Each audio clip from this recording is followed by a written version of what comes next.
Good afternoon and welcome everybody to the group exhibit for hydrogen fuel cells and batteries here at the Hanover Fair 2017. Please come in and sit down, have a seat, and join us for this conversation. There's complimentary beverages, so please make yourself comfortable. My name is Michael Sinclair, and I will be the moderator for the next discussion. I'd like to remind you that audience questions are welcome at any time, so please feel free to raise your hand, and I will come and bring the microphone to your table. Here to talk about the evolution of the PEM electrolyser, Managing Director from AREVA H2 Gen. Please join me in welcoming Mr. Pascal Pewinski to the stage. Thank you. Good afternoon, Michael.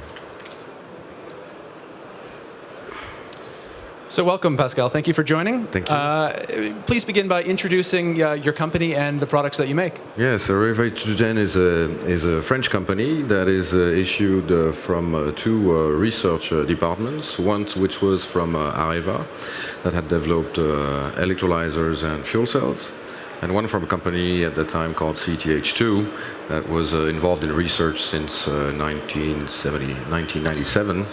In PEM electrolysis. In 2014, these two entities have merged and raised funds with AREVA, the French state, and a financial family office called Smart Energies to create a champion of water electrolyzers in France, which is now called AREVA H2 Gen, and that aims to develop, build, and sell PEM electrolyzers. Very good. So what will the role be of power-to-gas systems? What role will they play in the future of our energy system? So one of the very interesting things about PEM technology is the flexibility it offers. Flexibility in terms of production related to the energy you are injecting in the electrolyzers. And these systems are seen today on the electrical network as balancing objects through a certain consumption of energy, through converting kilowatt hours into hydrogen in a gaseous form. And that obviously allows us to smooth out basically the power, the irregular power that comes from renewable energies that vary throughout the day or throughout the week or throughout the year. Exactly. So what is the potential market size for this? I mean, it could be huge. So it could be huge, and there are different ways of seeing that market and that approach. Each existing actor, whether if it's on the electricity side or whether if it's on the gas distribution side, sees the thing from his own tower, if I may make a French translation.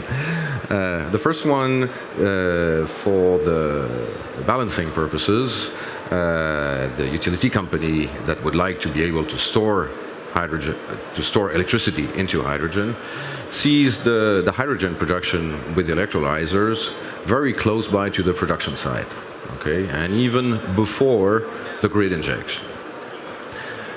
Trouble is that you're producing gas, you're producing the hydrogen, and you got to get rid of that gas, whether you have industrial customers in the area, or if you want to distribute it to smaller players, or even use it in hydrogen refueling stations, which can be much more disseminated, meaning that you're putting, after the cost of the production, the cost on the logistics, the gas logistics.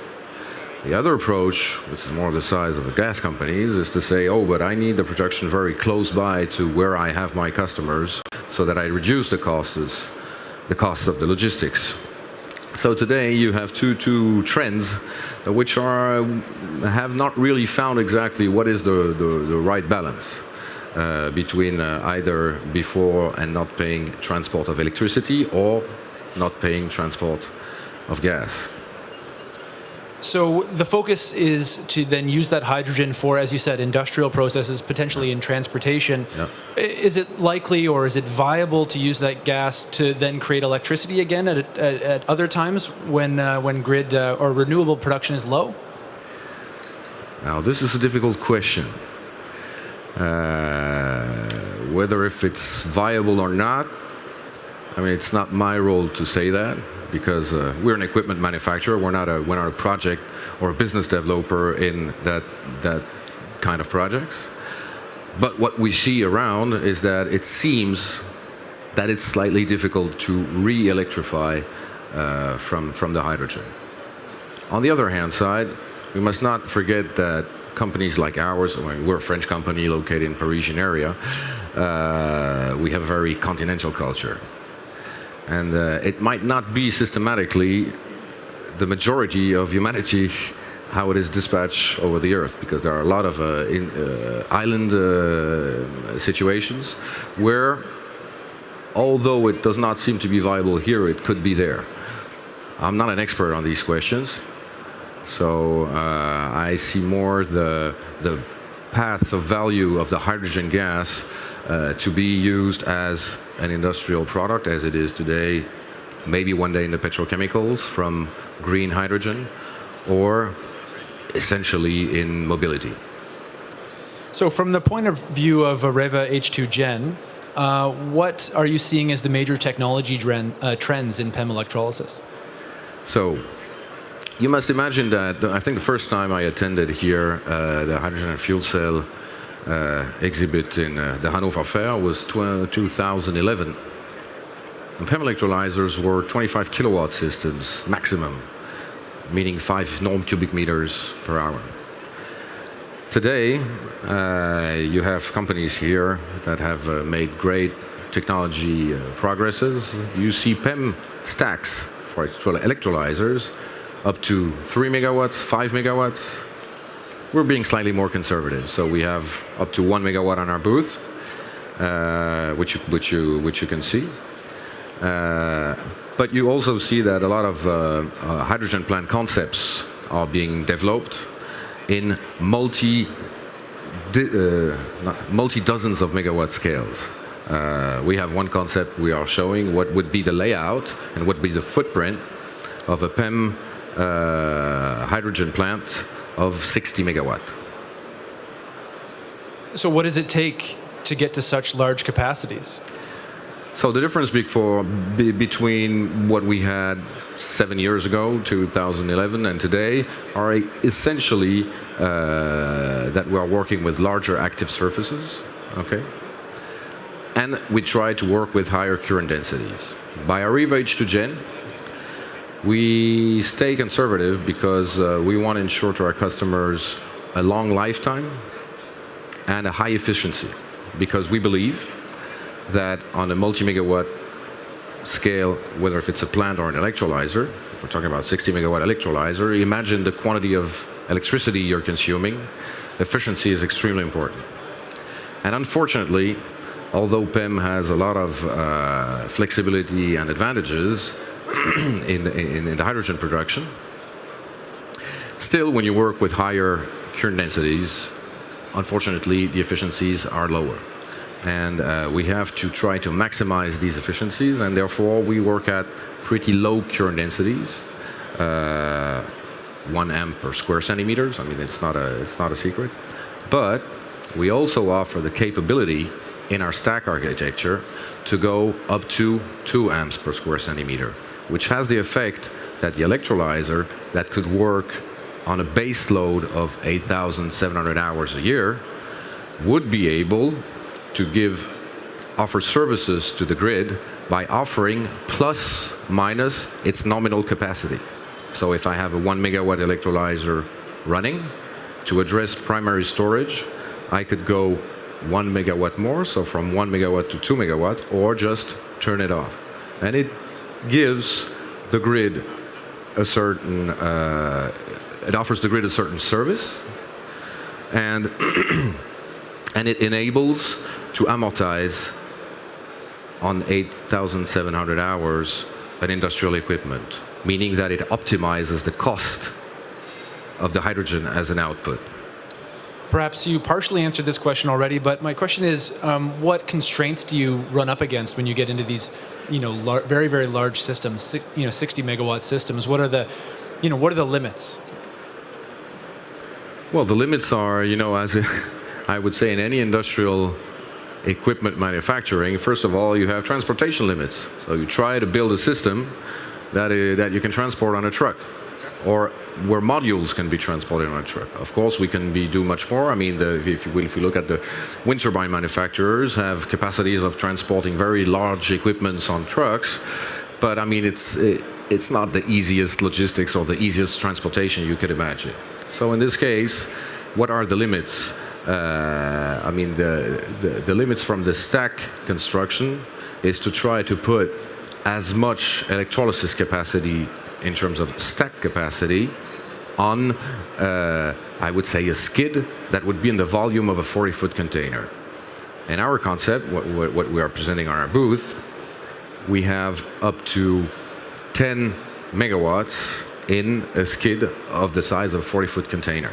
Now you have to imagine that compared to traditional alkaline systems that have the advantage of having a lot of track record and being very industrial, of course, with respect to these things, the footprint is about 5 times smaller, which is, at the end of the day, when you look at the whole investment you need to do to build these kind of plants, which require concrete, architecture, safety studies, etc., brings a certain investment per, you could calculate it per square meter, which is quite advantage on the PEM technology. Sure, just a reminder to the audience that if there are any questions, I'd be happy to bring the microphone to you. Please introduce yourself. Yes, my name is Shadi Mohammed. I'm from Egypt. I have a question for you. Yes. What is the average lifetime of a stack that you are talking about? So the lifetime of a stack is essentially related to how the voltage of the cells move during the time.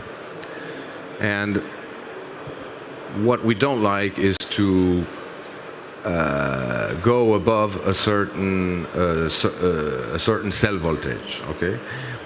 What we measure is how does this cell voltage move each and every hour.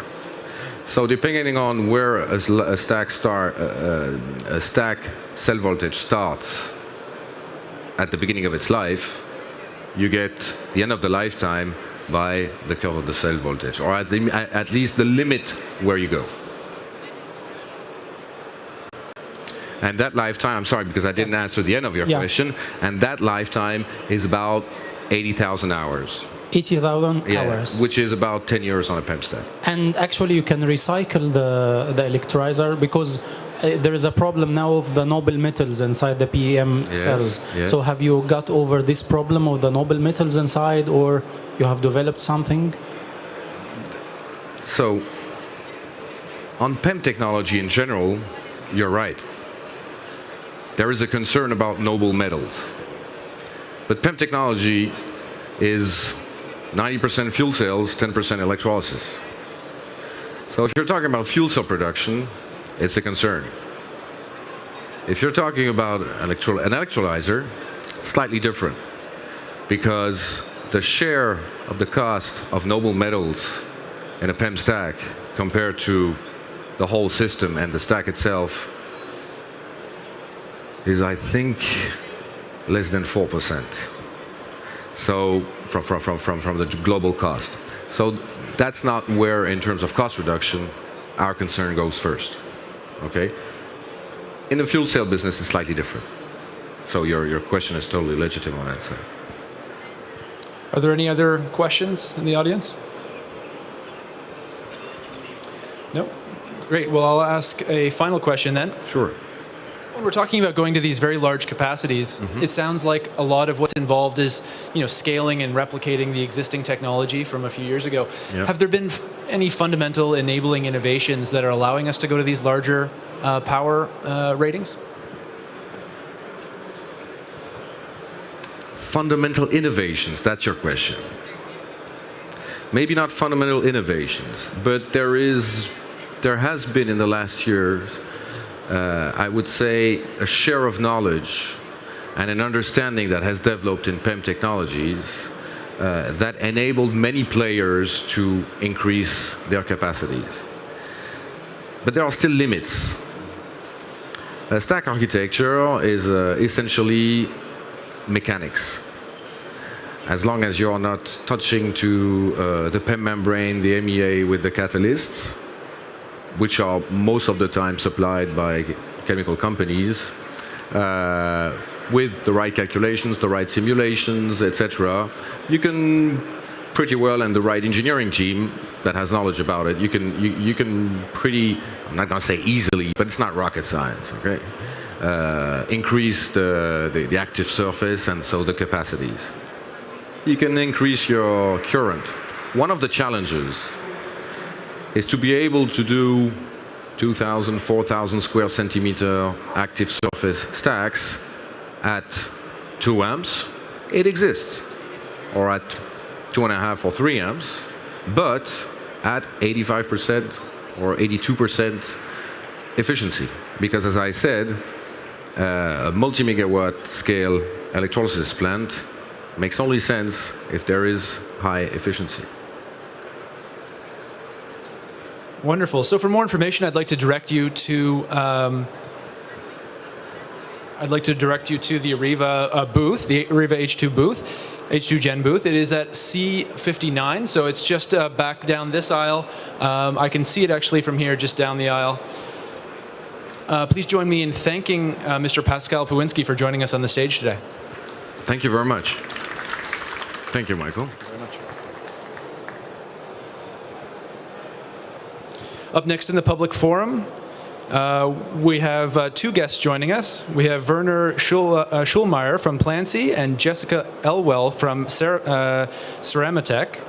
Their talk is titled Journey to Mars, O2 Generation by ESC-based SOEC Stack with Plancy CFY Interconnects. If you're curious about what all those acronyms mean, as I am, please stick around and we'll all learn. Thank you very much.